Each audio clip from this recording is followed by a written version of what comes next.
Do you feel like T-Mac is going into the season kind of underrated? I don't think that. I mean, he's a sophomore. You know what I mean? There's a lot of really good college football receivers in this league. And I think he's a young cat that just got his feet wet last year. So I'm confident that, once we start this season, a couple games into it, the world will recognize who he is. But I like that he's a little bit underrated. You know what I mean? He's always been this highly touted kid. So it gives him a little hunger, a little drive to let people know exactly what he is. Preseason watch list, do you think that motivates him? He doesn't pay attention to none of that. Okay. He doesn't pay attention to any of that. He just focuses on what he has to do. So I don't even know if he even saw it, to be honest with you, until people probably told him about it. College basketball coaches often say, like, between the freshman and sophomore year, that's the big jump. Is it the same in football? Yeah, for sure it's the same. For sure it's the same. And, like T-Mac had to learn, I think, the first game, he scored a touchdown against San Diego State. Like, he did decent statistically, but you watch the film of that, there's a whole bunch to grow. So it took him about 3-4 games to really figure out the speed, the toughness, the physicality. And so that happens from freshman and sophomore year as well. Just playing faster, playing with more confidence, being more physical is all stuff that comes year two.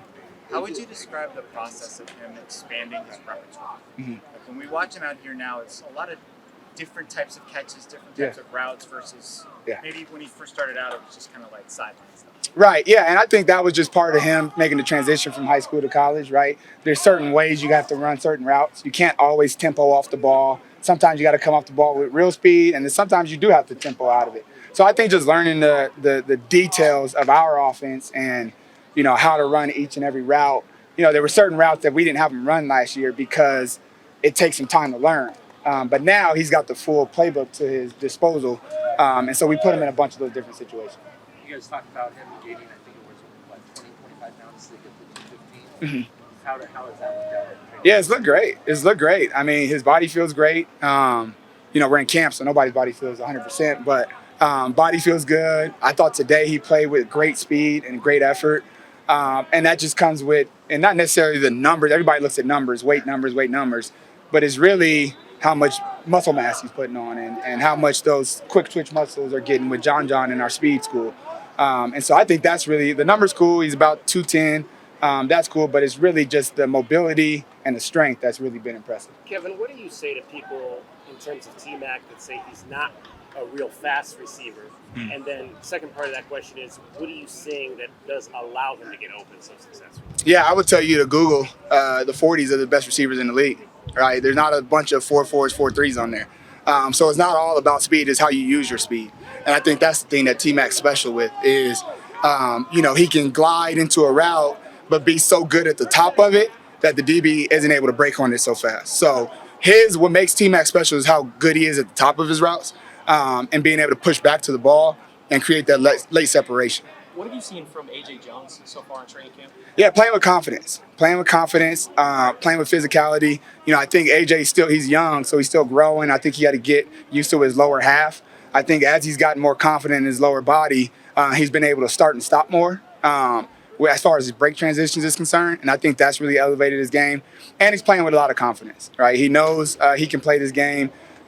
He knows he's got speed. He knows he's got size. He knows he's got good hands. And so I just think the overall confidence is getting there. Do you think the rotation can open up more this year, or are you guys committed to just 3 guys? Yeah, I think I've said it multiple times. Coach Fisher said it. The best guys are going to play.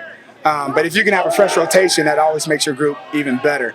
And so I think guys like Malachi's done a fantastic job. Like Malachi's going to try to find his way on the field. Montana's going to find his way on the field. KG is going to find his way on the field. And then you put AJ and Devin Hyatt. And then as of late, Carlos Wilson's been really stepping up his game. So I think just the guys keep getting better and better. They're competing. Jay Rich has got these DBs pushing us every day. So the talent level is raising, and so you feel more comfortable putting more guys in.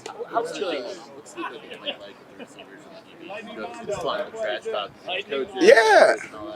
I mean, it's awesome when you have coaches with as much energy and fire as Coach Jay Ridge, Coach Keenan, and Coach Cecil, right? The fire that those guys bring, it elevates their players, and then I got to elevate my game too. I like to lay back, kind of be a little quiet, but as it ramps up and it gets a little intense, coaches get intense, the players get intense. You got guys knowing that they're going against the best receiver in the Pac-12 in Jacob Cowing. And so when those guys go against him, they want to bring their A game. And so there's a little trash talk going on there, but it's all fun and games. Kevin, how would you describe the reaction when Montana went into the portal, and what was the process to get him here? Yeah, it's always an interesting process, with the transfer portal. Guys go in, and either everybody's in the market for a receiver at her transfer receiver at the time. So there's guys with phones are getting blown up by every school in the country that's looking for a receiver. So you just kind of work through it. You love to get the guys on campus and get them to see what this place is like, because this place is special. And so once we got him on campus, we felt confident about getting him here, but it was a battle. And what can you tell us about the status of Rex Haynes? There was talk he's moving to defense. Is he here? Yeah, so he'll be with the receivers. Yeah, he'll be with the receivers. Mm-hmm. Yeah. One of the things you talk about focusing on is training camp was block. Front block. Yeah. How has that progressed? Where have you seen growth in that department for everybody? Yeah, I think it's been really good. I think we'll have a good opportunity to see it tomorrow with some of the live stuff we'll do. But I think the key and what I found out is just their understanding of what we're trying to get done in the run game. We have so many different run schemes that as a receiver, if you're so focused on the pass plays and you don't study those different blocking schemes, I think that's what can get us in trouble. So I think we're in a good spot now where we understand, depending on what type of run we have, what our assignment is. And now they can play with confidence and go fit it up. And we have the physicality in the group. There's not a guy in my receiver room now that's not tough and physical. So we're handling that. What's the benefit of having Montana being able to play both the slot and the Z position? Yeah, every guy can do that. Every guy can do that for us now. It's play inside and outside. But Montana's physicality from the slot, I think, can add an advantage for us.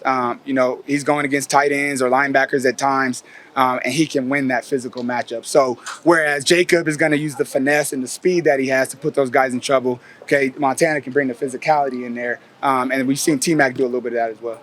How do you think this year will set up Jacob for the NFL?